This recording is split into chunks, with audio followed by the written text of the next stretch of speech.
Bab 1846. Belum puas membunuh. 1. Ketika melihat pria berbaju biru, Mileye terdiam. Panggil ayah dirinya ke sini. Apalagi yang datang adalah tubuh utama. Apa maksud dari kuil dewa? Setelah pria berbaju biru muncul, dia sedikit bingung ketika melihat Mileye dan wanita bergaun polos. Mengapa dua orang ini berada di sini juga? Jackson yang berada di sampingnya sangat semangat. Dia segera berkata, "Saudara Yang." Pria berbaju biru itu melirik ke arah Jackson dan tersenyum simpul, "Ternyata kamu berada di sini juga." Saat mengatakan demikian, dia menatap wanita bergaun polos dan berkata sambil tersenyum, "Kamu berada di sini juga ya?" Wanita bergaun polos melirik pria berbaju biru dan tidak mengatakan apa-apa. Pria berbaju biru menatap Mileye, "Bocah, hal buruk apa yang kamu lakukan lagi?" Mileye tak berdaya, dia menunjuk biksu tua yang berada tidak jauh dari sana, tanya dialah. Pria berbaju biru menatap biksu tua yang terkejut itu, "Master Pedang, adik laki-laki ini adalah..." Pria berbaju biru menatap biksu tua itu, "Dia adalah anakku." "Anak?" Ketika mendengar ini, biksu tua itu langsung membeku di tempat. Miku yang berada tidak jauh dari situ merasa seperti disambar petir, wajahnya sepucat kertas putih, tanpa adanya warna darah. "Anak!" Semua orang yang hadir di tempat tercengang. Panggil ayah orang datang membunuh putra sendiri. Apa yang sedang kuil dewa lakukan? Pria berbaju biru menatap biksu tua itu, "Angga, bisakah kamu menjelaskannya padaku?" Ekspresi biksu tua yang bernama Angga ini terlihat murung. "Aku." Pada saat ini, Mileye tiba-tiba berkata, "Ayah, izinkan aku menjelaskannya padamu." Setelah mengatakan demikian, dia menjelaskan sebab dan akibat. Ketika mengetahui bahwa Miku telah menghancurkan token Master Pedang, mata pria berbaju biru langsung berubah menjadi dingin. Dia melirik Miku, lalu menatap Angga. Dia tidak tahu token Master Pedang. Angga tersenyum pahit, "Master Pedang, salah paham. Kesalahpahaman yang besar. Saat itu, kamu memberikan token Master Pedang padaku. Aku tidak pernah mengatakannya pada orang kuil dewa. Oleh karena itu, mereka tidak kenal token Master Pedang. Ini adalah sebuah kesalahpahaman." "Salah paham." Ekspresi pria berbaju biru itu tampak datar, ia hendak berbicara lagi. Pada saat ini Mileye tiba-tiba berkata, "Ayah, tadi orang kamu bilang mau bunuh aku." "Miku." Mileye berkata lagi, "Mereka juga mengatakan bahwa kuil dewa mereka tidak terkalahkan di dunia, dan tidak takut pada siapapun." Ekspresi Miku dan Angga tampak murung. Mile ingin mengatakan sesuatu yang lain lagi, tetapi wanita bergaun polos tiba-tiba meraih tangannya. "Tidak perlu demikian, jika ingin bunuh, maka bunuhlah." Setelah kata-kata ini keluar, dia melambaikan tangannya dengan lembut. Miku itu langsung lenyap, musnah secara mendadak.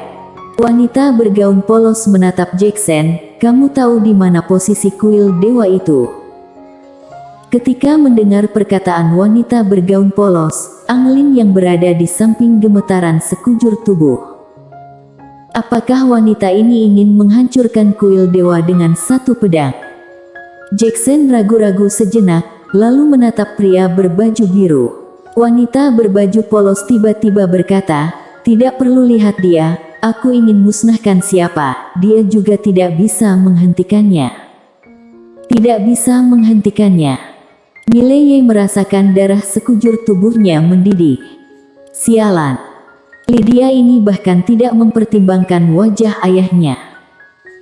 Mileye menatap pria berbaju biru, dan pria berbaju biru itu tertawa terbahak-bahak. "Aku memang tidak bisa menghentikannya, karena aku ingin bunuh siapa, dia juga tidak bisa menghentikanku." Agak bertentangan. Wanita bergaun polos menatap pria berbaju biru, mau bertarung. Pria berbaju biru mengedipkan mata, ayo. Ketika mendengar ini, Mileye agak semangat. Ayahnya dan Lydia Betraum pasti sangat seru. Saat itu, menara kecil tiba-tiba mengumpat, majikan muda, sialan kamu, kenapa kamu tidak menghentikan mereka? Kalau mereka benar-benar bertarung, semua orang yang berada di sini akan mati. Tidak hanya orang yang berada di sini, alam semesta di sini juga akan hancur. Ketika mendengar perkataan menara kecil, Mileye tiba-tiba sadar kembali. Benar. Jika ayah dan Lydia bertengkar, bukankah alam semesta ini akan hancur? Mileye segera meraih tangan Lydia yang hendak menyerang. Lydia. Wanita bergaun polos menatap Mileye. Mile ragu-ragu sejenak, lalu berkata, bolehkah tidak bertarung untuk saat ini? Wanita bergaun polos menganggukkan kepala setelah hening sejenak, boleh. Tapi, hari ini aku akan hancurkan kuil dewa ini. Setelah mengatakan itu, dia tiba-tiba menghilang di tempat. Detik berikutnya, sebilah pedang tiba-tiba menembus alis Angga. Pembunuhan instan. Wanita bergaun polos perlahan-lahan menutup matanya. Beberapa saat kemudian, dia tiba-tiba menghunus pedangnya, lalu merentangkan telapak tangannya, dan pedang penerapan Taoisme di tangannya tiba-tiba terbang keluar. Menghancurkan kuil dewa. Tadi dia telah menyerap ingatan Angga, jadi dia sudah tahu lokasi kuil dewa. Angga itu belum mati total, dia menatap pria berbaju biru dan memohon padanya, Master Pedang, tolong pertimbangkan hubungan pada masa lalu, selamatkan silsilah kuil dewa kami. Mileye tiba-tiba berkata, biksu tua, kamu tidak malu ya? Angga menatap Mileye. Mileye pun berkata, orang yang kamu mohon ini adalah ayah kandungku, lalu apa yang akan kalian lakukan tadi?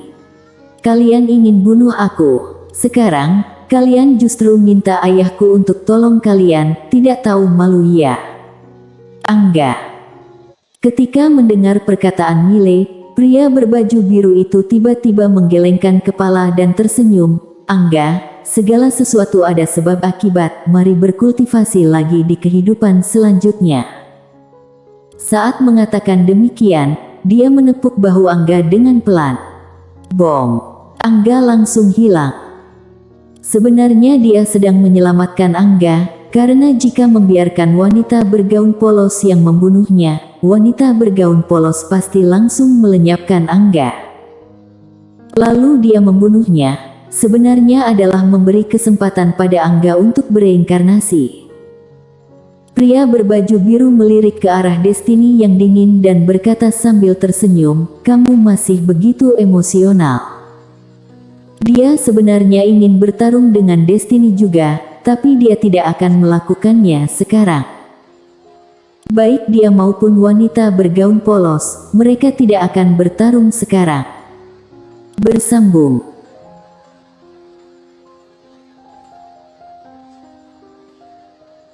Bab 1847. Belum puas membunuh. 2. Karena Mileye. Jika keduanya terluka, bagaimana dengan Mileye? Bocah ini adalah ahli dalam menimbulkan masalah. Mereka tidak akan bertarung sebelum Mile benar-benar tumbuh dewasa. Sebenarnya, kultivator pedang Pandai paling tertekan, karena Mileye, tidak satu pun dari mereka yang bertarung dengannya. Dia tampak tidak berdaya. Pada saat ini, sebuah pedang tiba-tiba jatuh dari langit berbintang. Pedang penerapan Taoisme. Wanita bergaun polos melebarkan telapak tangannya, pedang penerapan Taoisme mendarat di tangannya dengan stabil. Tampaknya, kuil dewa sudah tiada lagi. Tidak ada kuil dewa di dunia lagi. Wanita bergaun polos menoleh dan melihat ke arah Angelin, apakah masih ada yang ingin panggil orang? Angelin menatap wanita bergaun polos, tidak ada lagi.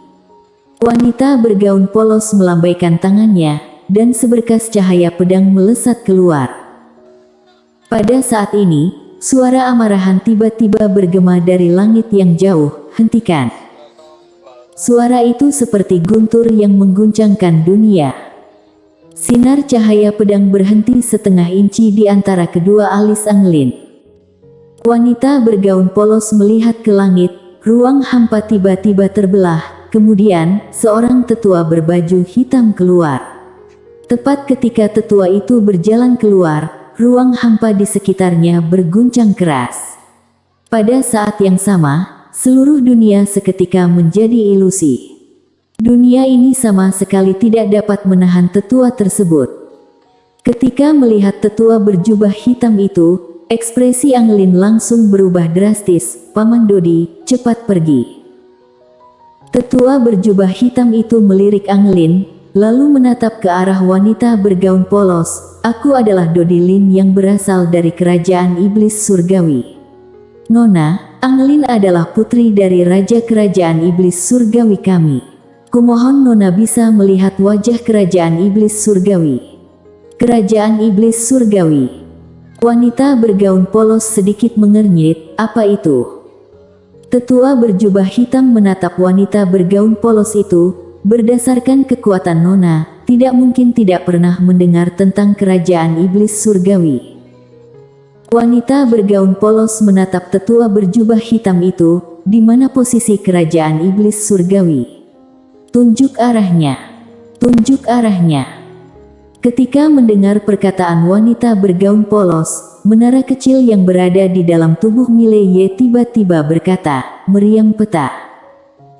Ekspresi Anglin yang berada di samping berubah drastis. "Paman Dodi, jangan bilang. Kekuatan wanita ini sudah jauh melebihi pemahaman kita, jangan biarkan dia pergi ke Kerajaan Iblis Surgawi." Tetua berjubah hitam itu berkata dengan suara yang dalam, "Nona, ampuni kami, agar kita bisa bertemu lagi di masa depan." Wanita bergaun polos menggelengkan kepala. "Yang aku suka adalah tidak pernah bertemu lagi." Setelah mengatakan itu, dia hendak bertindak lagi. Pada saat ini, Anglin yang berada di samping tiba-tiba berkata dengan tergesa-gesa, "Senior, aku sudah membayar dengan pengorbanan yang layak, apakah itu tidak cukup?" Wanita bergaun polos menganggukkan kepala. "Sebenarnya, sudah cukup." Anglin sedikit terkejut dan berkata, "Lalu, kenapa kamu?" Wanita bergaun polos itu melirik Anglin dan berkata, "Aku belum puas membunuh." Belum puas membunuh. Begitu pernyataan ini keluar, semua orang yang hadir di tempat tercengang. Dia masih belum puas membunuh. Berapa banyak orang yang telah dia bunuh? Mileye sendiri juga bingung. Pemikiran Lydia agak bahaya. Anglin menatap wanita bergaun polos dengan serius, lalu menatap Mileye. "Tuan Muda Ye, bisakah nyawaku mengakhiri seluruh masalah ini?" Sekarang dia juga sudah mengerti. Jangan coba-coba membicarakan nalar atau kebenaran dengan wanita bergaun polos ini, percuma saja. Hal itu tidak berguna sama sekali.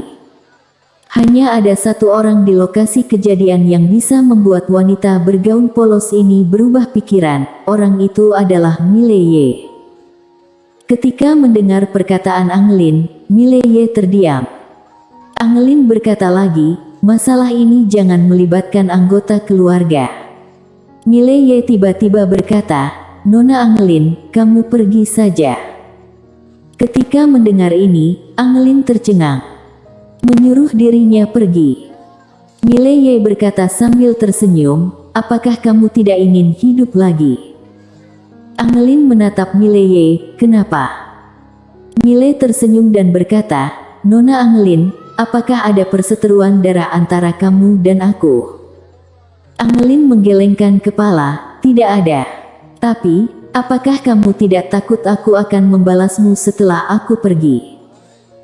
Mileye tertawa, "Lydia, kami tidak terkalahkan. Jika kamu ingin balas dendam, silakan pergi cari dia." Anglin. Wanita bergaun polos melirik Anglin, "Pergilah."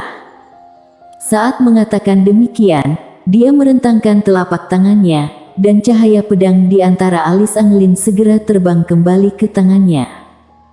Angelin melirik Mileye, "Terima kasih."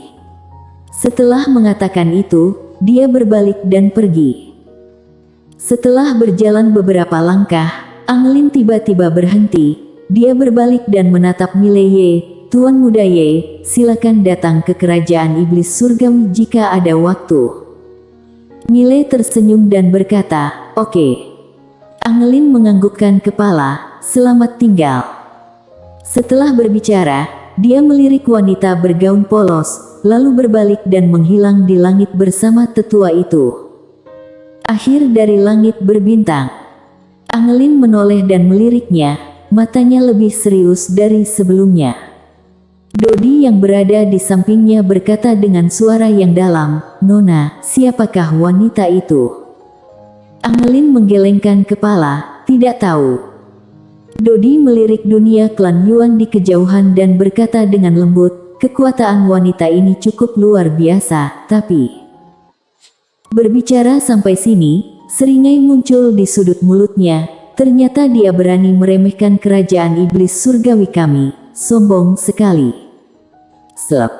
Seberkas sinar cahaya pedang menembus alis Dodi tanpa peringatan. Dalam sekejap, Dodi menghilang tanpa jejak. Dilenyapkan. Bersambung.